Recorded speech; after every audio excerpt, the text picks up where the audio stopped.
When the wind forgets your name, I'll remember you. When the sky lets go of your face, I'll hold it in my hands. The story reflects on the human tendency to protect others from pain by withdrawing, only to discover that love, even in its final moments, is what we all need most. The letter he never read.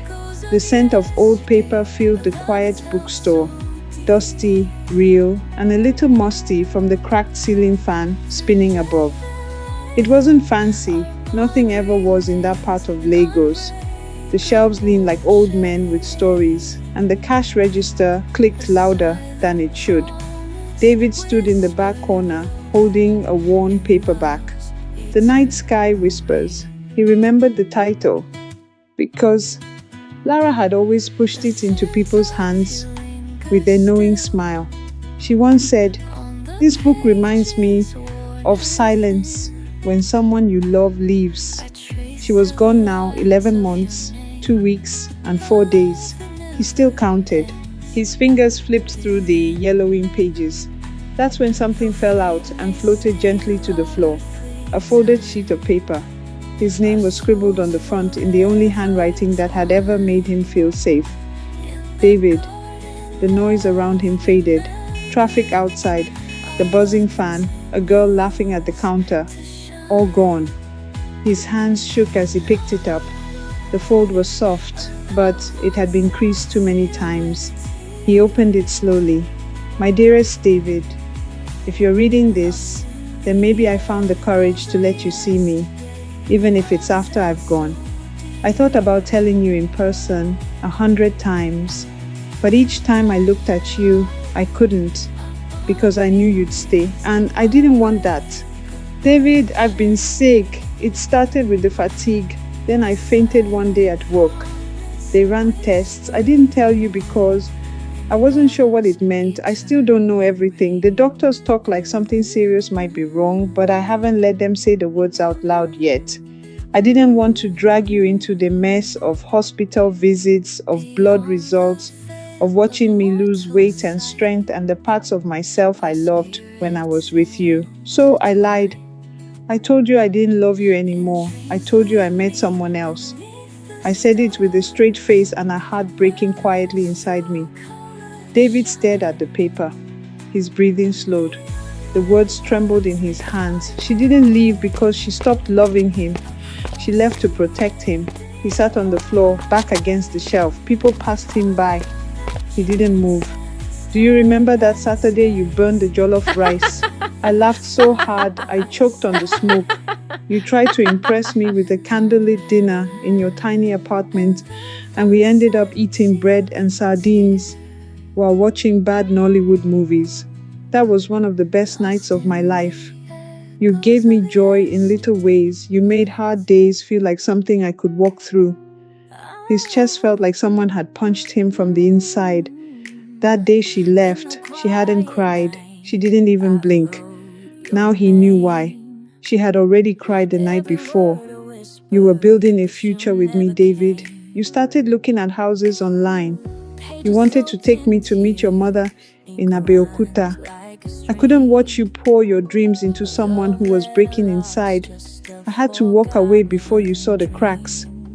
I didn't know how to say goodbye, so I wrote it. I'm still somewhere close, still breathing, still trying. I just needed peace. Maybe one day I'll be strong enough to find you again. But if I'm not, I want you to live. I want you to remember me not as someone who disappeared, but as someone who tried to love you the best way she knew how. Always, Lara." David's hand slid over his face, wiping tears he didn't realize had fallen. He stood up slowly, the letter still open in his hand. On the back of the page was something he hadn't noticed before. A clinic's name, Hope Haven Center, Ogun State. And suddenly it hit him. Why hadn't he seen this earlier? Why now? The book had been gathering dust in the far corner of the shop. After Lara left, he avoided anything that reminded him of her, especially the store. He stopped reading, stopped visiting. The book must have been returned by someone else and reshelved by a staff member. He never would have found it if he hadn't walked in that day by chance because of a power outage at his office nearby. All this time, the letter had been sitting there, waiting. He sank to his knees. Oh God, Lara, I never stopped loving you. He didn't think. He moved. There were no taxis outside, so he ran to the BRT bus station. He didn't pack a bag. He didn't tell anyone. All that mattered was that she was alive somewhere. He had a chance. I have to go now.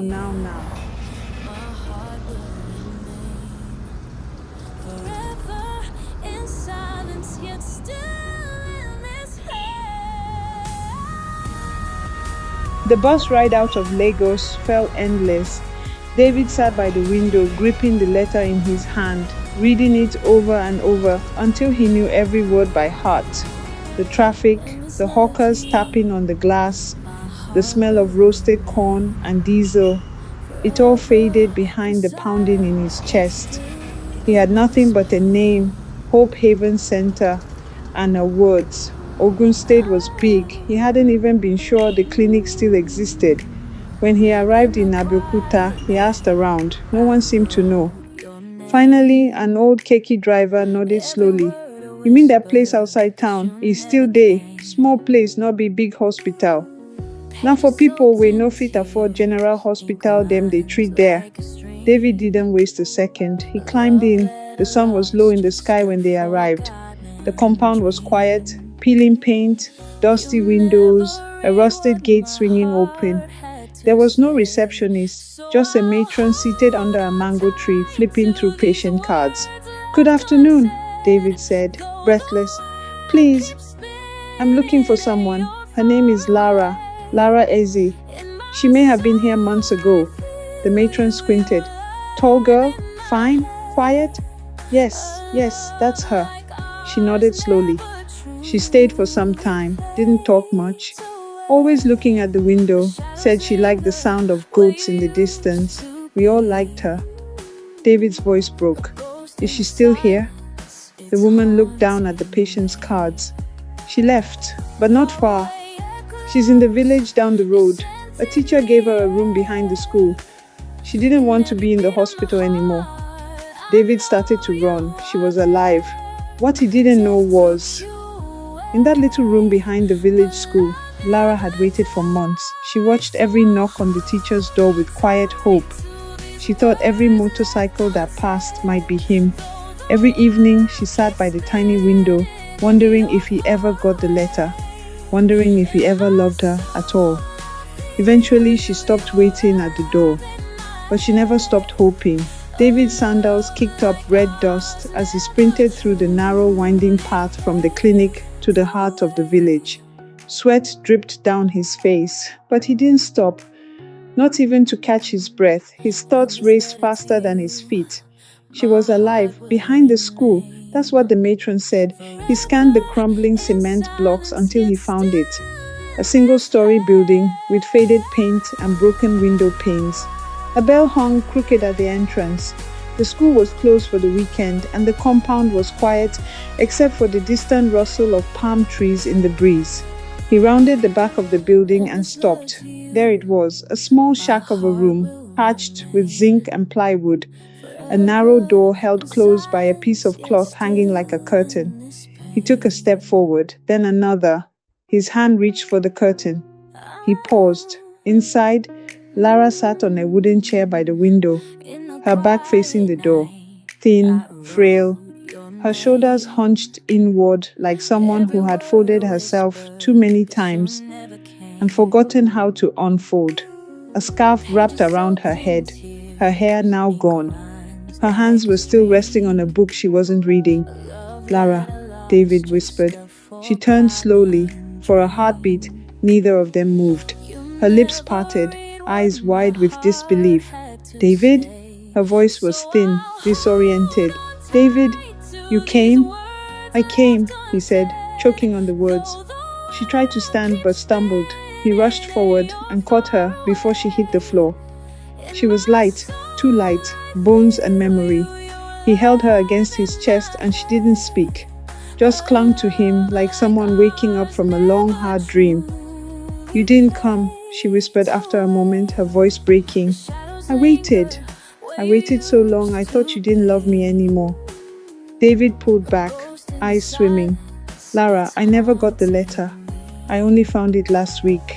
It was hidden in a book I never opened again. I was so hurt, I stopped reading. I stopped coming to the shop. I thought you'd left me for someone else. She closed her eyes, a tear slipping down her cheek. I wanted to protect you, but it hurt so much. Every day I sat at that window and waited for a call, a knock, anything. I'm here now. His voice cracked. I should have come sooner. I'm so sorry.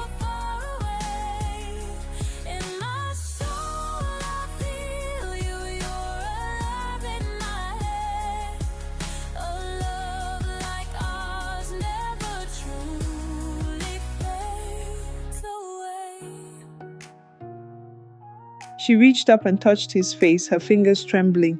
We lost time, didn't we? David nodded slowly. We did, but we're here now. He stayed with her in that small room behind the school for days. She was too weak to travel. The village nurse came every morning. David cooked for her, told her stories, and read her poems she used to love. She smiled weakly as though trying to stretch the last joy she had left. And in the quiet of that forgotten village, love bloomed again. Not loud, not fiery, but gently, like morning light through cracked shutters. But even he could see it. Her light was fading. The days blended. Morning came with the rooster's cry and the soft knock of the village nurse at the door. Afternoons passed under the rustling leaves of the mango tree, where David sat beside her, fanning her gently when the heat became too much. At night, he lay beside her on the mat, holding her hand and listening to her breathing. They spoke like lovers racing against time. I used to imagine this, Lara whispered one evening, staring at the ceiling. You're finding me, saving me, holding me like this. But after months passed and nothing happened, I told myself it was just a fantasy. David brushed her cheek gently. It wasn't a fantasy. I just didn't know. If I had read that letter earlier, I would have moved the earth to find you. She smiled faintly. You found me anyway. That's enough. But David didn't think it was enough. He called clinics, tried to find a doctor in Abeokuta willing to come out. He offered to pay whatever it took. But it was a remote village, no electricity most nights. The only medicine came in brown bottles from a cupboard in the school clinic. Sometimes Lara coughed until she couldn't speak. Other times she drifted in and out of sleep, dreaming about a life that never fully became theirs. But on the better days, she would talk about her students in the village school, about the stars, about how she used to pretend she was healthy whenever she passed a mirror. I didn't want to die in a hospital, she told him. I wanted to be somewhere I could still hear birds and laughter. You're not going to die, David said, gripping her hand tightly. But even he didn't believe it anymore. On the last night, the sky opened. Rain tapped gently on the zinc roof like a lullaby. David was awake, holding her hand, his eyes refusing to blink. Lara's breath had grown shallower. She looked at him, her eyes glossy but full of peace. David, she whispered, read me something soft. He picked up a book of poems and opened it to the first page. When the wind forgets your name, I'll remember you. When the sky lets go of your face, I'll hold it in my hands. Her lips curved slightly. I love that, she said. Read more. He read until her eyes closed, and even after that, just in case she was still listening. When the nurse came the next morning, she stood silently in the doorway. David didn't need her to speak. He already knew. He buried her under the mango tree beside the school, the place she had smiled the most. The children placed flowers there. The villagers stood in silence. And David sat for hours, holding the last letter she had written. But this time, he didn't wait too long to read it. My David, if this reaches you, it means I didn't make it. And that's okay, because you found me. You loved me till the very end. And that's all I ever wanted. I hope the memories we made in those last days stay with you longer than the pain.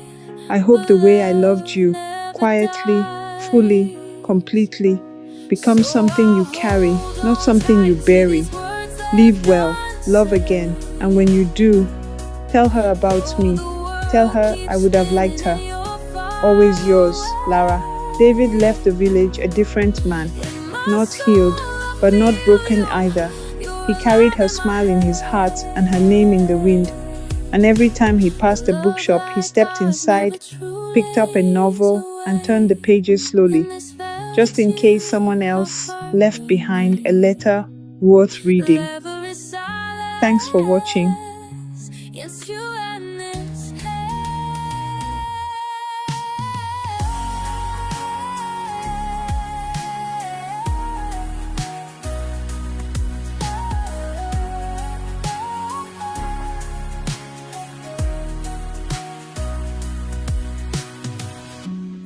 Letter to you, my heart will